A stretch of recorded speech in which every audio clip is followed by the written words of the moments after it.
Hey there, welcome to day 25 of our Get Up and Go February 2021.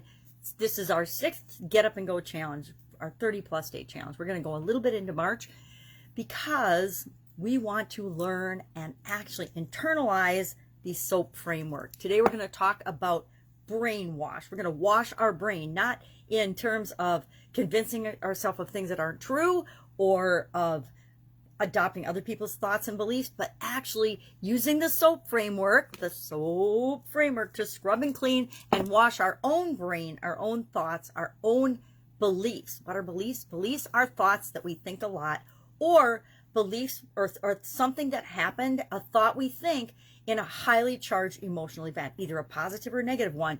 The thoughts that we're thinking when we experience a whole lot of feelings, which we talked about emotional SOAP yesterday, get linked up in our brain and in our subconscious and in our mind, and we behave automatically, and we form beliefs and thoughts about things, about life, about ourselves, about what we're capable of, about other people, about the world, about the universe, about work, about everything, as we have different experiences throughout our life. Some of those beliefs and thoughts and things that we think in our mind support us and move us in the direction we want to go. Others, not so much. For example, I'm not good enough. I don't deserve. I'm not smart enough. I'm not anything is always a lie, by the way. It's a lie we tell ourselves to make ourselves feel better about our current situation, whether it's true or not. And most of the time when we're telling ourselves a belief like I'm not good enough, I don't deserve, I'm not worthy, it's too expensive, those are absolute, complete, and total lies.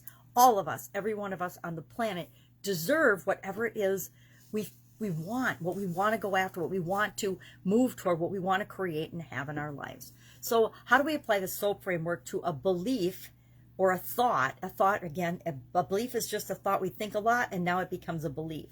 So we want to take a belief. So we're going to pick any belief that you happen to have right now. Pick one that just happens to come to mind, or think about it for a couple of minutes and say, think about it, to think about your thoughts. It's hard to think about our thoughts or about your beliefs, and just realize what is one that here's what it is right now. That's what we're going to, our S, what's the story I'm telling myself about this belief right now? And then again, what do we want it to be? We've used lots of different tools to come up with what our current story is and what we want our story to be, because we want to really be the creator and the author and the writer and the painter and the whatever of our own masterpiece, which is our life, our own story. So let's pick lack and scarcity.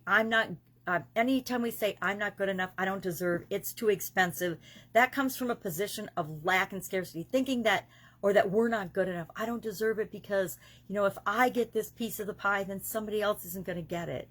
I mean, I think we all grew up in a big family, and there was always dessert. There was always plenty of dessert for everybody. There's plenty of food for everybody, but there was always like this little really competition. Well, if I get the drumstick, then only one other person gets a drumstick. And there were 6 of us in the family, so 4 people were not going to get a drumstick. Well, some of us didn't even like drumsticks, so it didn't matter. And it's the same way in our lives.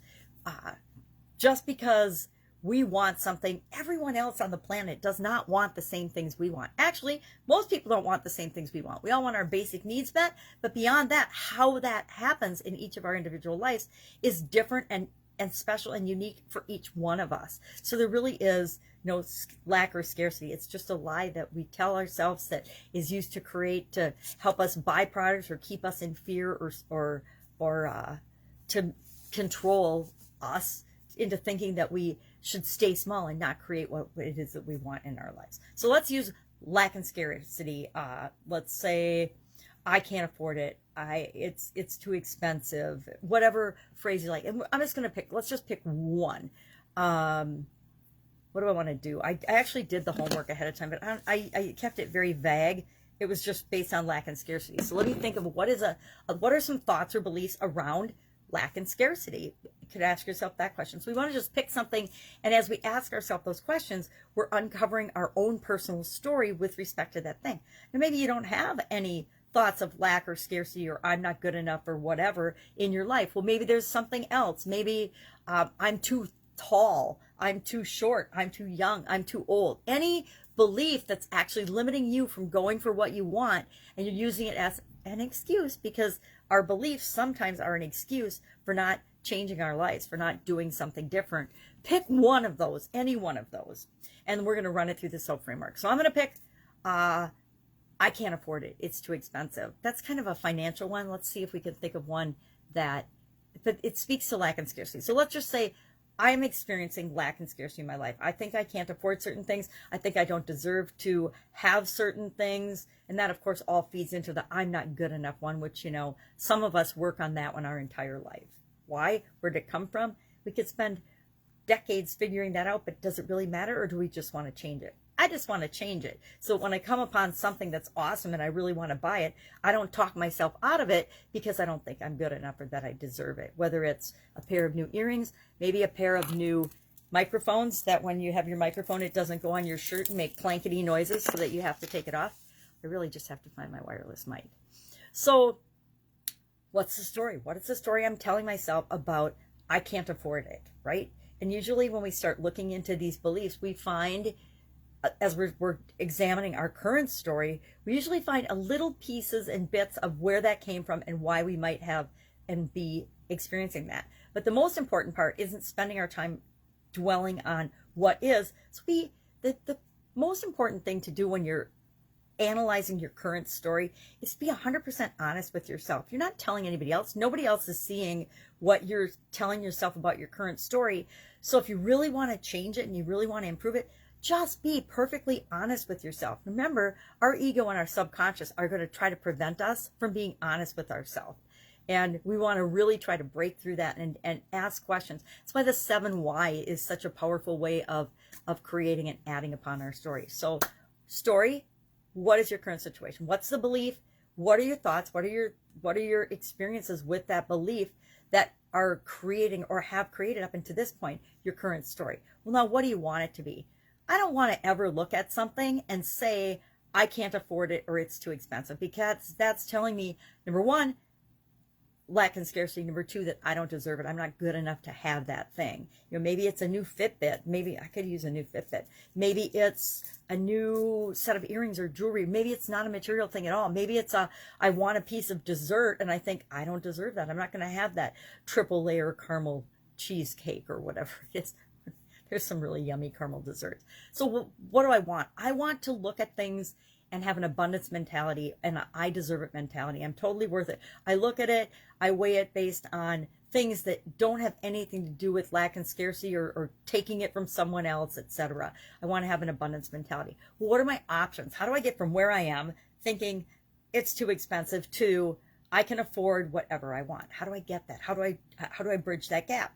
Through the rest of the SOAP framework. So we're going to look around at all of the options, all the possibilities to change that thought pattern, change that mindset, change those beliefs that tell me that I'm not good enough. One of my favorite ways, and I guess I'm already getting into the A, but how am I going to do that? I have tricks for increasing my abundance thinking in my life. Number one, I look around myself, and even just here, every single thing that is around me has been created and imagined through someone's thought or idea somewhere in the world, right? And at some time, everything that exists around us right now in all of our lives is something that started as an idea with somebody. So if all of these amazing ideas and things that make our lives work have been created and been an idea of someone else, that means there's plenty of ideas and abundant ideas around that I can come up with, that ways that I can contribute and add value to the world and to my own life and figure my own life out. If anyone's ever done something that you want to do, and even if they haven't, it's proof to you that you can do it too. So I know I can fill that gap, and abundance is one of those things. And there's just an abundance of things and ideas around us. If that doesn't work for me, which it almost always does, all I have to do is look at my magnifying glass and think of how grateful I am for that. And that reminds me of what an abundant and incredible universe we live in. And as part of that, that means I can partake in that abundance and be a contributor to that abundance as well. Otherwise, I will go for a walk. I'll go out in nature and I just look around nature. And nature is full of examples of abundance. I mean, I live in a place where there's the 4 seasons. Just the fact that everything grows and you know, blooms, and then thrives in the summer, then we have harvest in the fall, and then it all goes into a dormant stage during the winter, and then it all happens over again the next year. Has been, I've had 60 plus years, 60 years of personally experiencing the seasons and nature and abundance in leaves. Just think of how many leaves are on a single tree. Well, how many leaves are there on the planet? Think of grains of sand. Think of drops of water in a body of water, a lake, a river, an ocean. There's so many examples of abundance around us. Think of the air that we breathe. There are 7+ billion people on the planet. There have been how many billions of people that have come before us and will come after us, and all of us have plenty of air to breathe. That is a miracle. Not only a miracle, but it's an example of incredible abundance. So I look around and I see all the abundance, and I realize, well, that means there's all kinds of ways for me to experience abundance as well. And then what action can I take to move me from a lack and scarcity, I can't afford it mentality, to an abundant mentality where all my needs are met, everything I want comes to me easily and effortlessly, whatever. That's an example of affirmations. And we talked briefly about affirmations, but I love affirmations and affirmations where I can repeat what I want to have appear in my life. I am living in an incredibly abundant, I guess, home or universe or world, but I want to pick a couple of affirmations that I can use to substitute my lack and scarcity thinking with abundance thinking. So whenever I'm out, and I'm actually going shopping today with my son. I don't get out very much with COVID-19, but I'm going to go to Costco with my son today because we need paper products. We need certain things that we're not out of, but we're getting low on. And so whenever we reach a certain level, I like to go out and restock. It's like your gas tank. I'm one of those people that ran out of gas once in Dallas, Texas, and I learned that whenever you go anywhere, when you get to a quarter of a tank, you find a gas station and you fill up. And that has been my philosophy ever since that experience. Why? My mind tells me if I get below a quarter of a tank, my thoughts and my beliefs are I could run out of gas because it might take me a long time to get to the next gas station. So as soon as that quarter of a tank triggers, that became a trigger in my mind where I will automatically go get gas. Now, I don't drive anymore, but when I drove, I get like this itchy feeling whenever it would hit the quarter of a tank mark and I'd want to go get gas. So we create things like that help remind us the level of what it works for us, the level of abundance, the level of income, the level of everything that we're comfortable with. And if we want to make big changes in our life, we're going to change those triggers, those things that make us feel comfortable.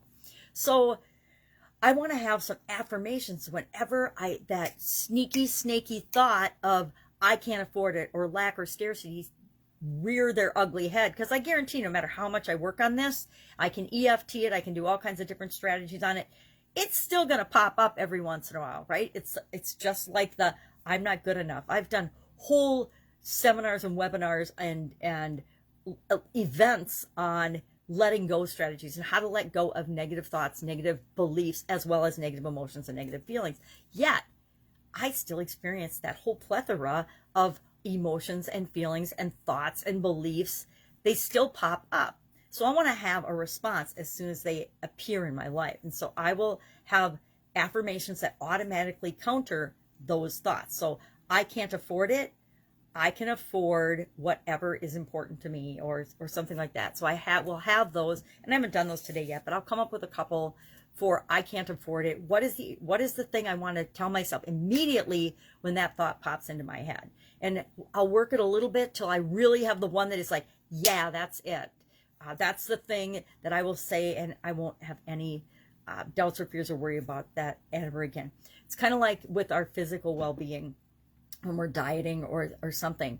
We can feel like we're sacrificing or we're missing out on something, like a certain foods, like caramel's a big one for me. Sea salt caramels. I love sea salt caramels. And I used to eat like one a night, every night before I'd go to bed, which is, as nutritionists would tell you, that's not the best habit to have. But that was my thing, because then I didn't want sweets and things all day long, because I knew I was going to have a sea salt caramel before I went to bed.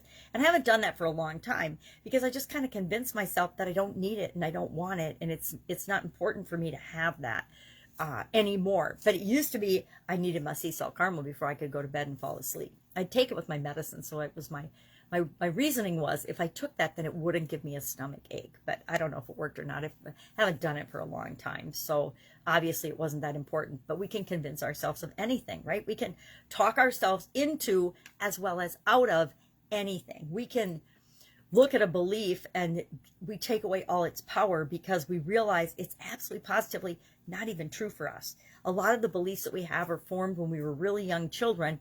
And depending on how old you are, we haven't been a really young child for a long time, some of us. And so to be living and letting those thoughts and those beliefs and even those feelings continue to guide and control our decisions and our life is it's kind of silly when we think about it. When we shine a light on it, things become almost ridiculous, right? And I think of things like, I'm not good enough. Well, why would any of us human beings ever think that we're not good enough for anything, much less the things that we really want and desire? It's kind of ludicrous when you shine the light on it, literally shine the light on it. But until we think about it, until we actually bring it up to our conscious level, we don't even realize. These are like, underground programs that are running in our life all the time, and we're not even aware of them most of the time. It's like, how often are you actually aware of your blinking of your eyes or of your breathing? Not very often, unless you're coughing or sneezing or having a hard time breathing. We're not really aware of it. It just kind of happens automatically. Same is true of our thinking and our beliefs. So I'm going to do an affirmation because I think it's a good action item for this particular area. So I'm going to come up with an affirmation or two to counteract my lack and scarcity and have abundance thinking automatically replace it with abundance thinking. And it doesn't take that long. If you do that a couple of times or for a couple of days, automatically you stop thinking the negative limiting belief that you are having because it's replaced with something else. By getting rid of it, a lot of times we try to just get rid of something and stop doing it in our life. But if we don't substitute it with what we want, there's a vacuum and a void there. Guess what usually sneaks back up faster than anything is the thing that we were trying to get rid of.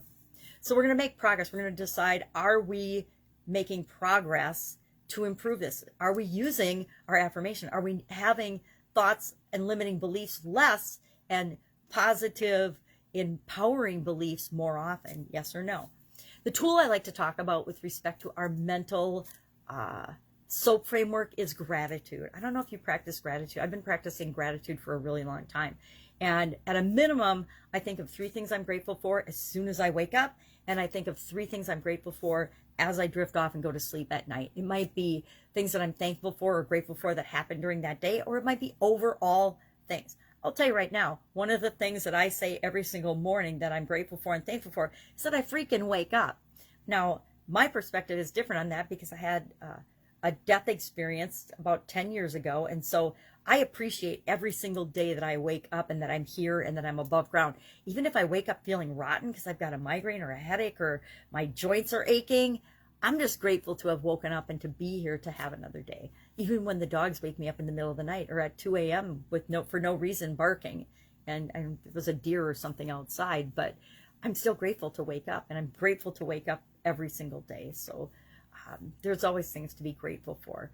If you don't practice gratitude, I recommend just looking around and being grateful focuses us on the now, but in the present moment, but it also creates what we want in the future, because when we're thankful and grateful for what we have, we're opening ourselves up for more. Just like when we get rid of limiting beliefs, we want to fill them with something else because we're opening ourselves up for more. All right, that's all I've got today. That's our mindset soap. That's our brainwashing to clean our brains out, because we had a lot of brainwashing lately, and actually our whole lives we are being influenced. I'm going to say influenced by, not manipulated, but we're being influenced by all of the things that we experience, all of the things outside of us. And mental soap is about us choosing among those things what we really want, because those are the things, those are the thoughts, the mindsets, the beliefs that are going to form and create the life we want. So we want to make sure that we're the ones deciding what those are, not anyone or anything outside of us. Love to know if you have any questions or comments on this. Hit me up in the comments below.